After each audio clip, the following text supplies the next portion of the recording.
Samantala, ayaw pakampante ang Davao sa banta ng Ebola virus. Kaya naman todo paghahanda pa rin ang lokal na pamahalaan para pigilan ang pagpasok ng sakit sa lungsod. Narito ang ulat ng aming kasamang si Peng Alinio ng Radyo ng Bayan, Davao. Sinabi ni Davao City Health Officer Dr. Josephine Villaferte na napakalaki at napakahalaga ng papel ng komunidad para agad makaresponde at makapaghanda kung may pasyente ng may Ebola virus sa kanilang lugar. Anya, mababaliwala lamang ang pagsisikap ng pamahalaan kung ang publiko ay hindi rumisponde dito.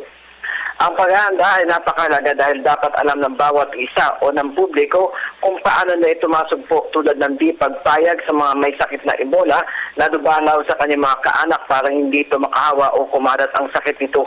Ang Ebola anya ay napakagrabing sakit na kinakailangan ng tinatawag na high level of isolation at hindi dapat ito malapitan o madalaw ng kanyang mga mahal sa buhay. Sa kasalukuyan ng Department of Health o DOH-11 ay may 100 personal protective equipment o PPEs na nakahanda para sa Ebola virus ayon kay Villaferte. Para sa Telebisyon ng Bayan, Peng Alinio, Radyo ng Bayan, Davao.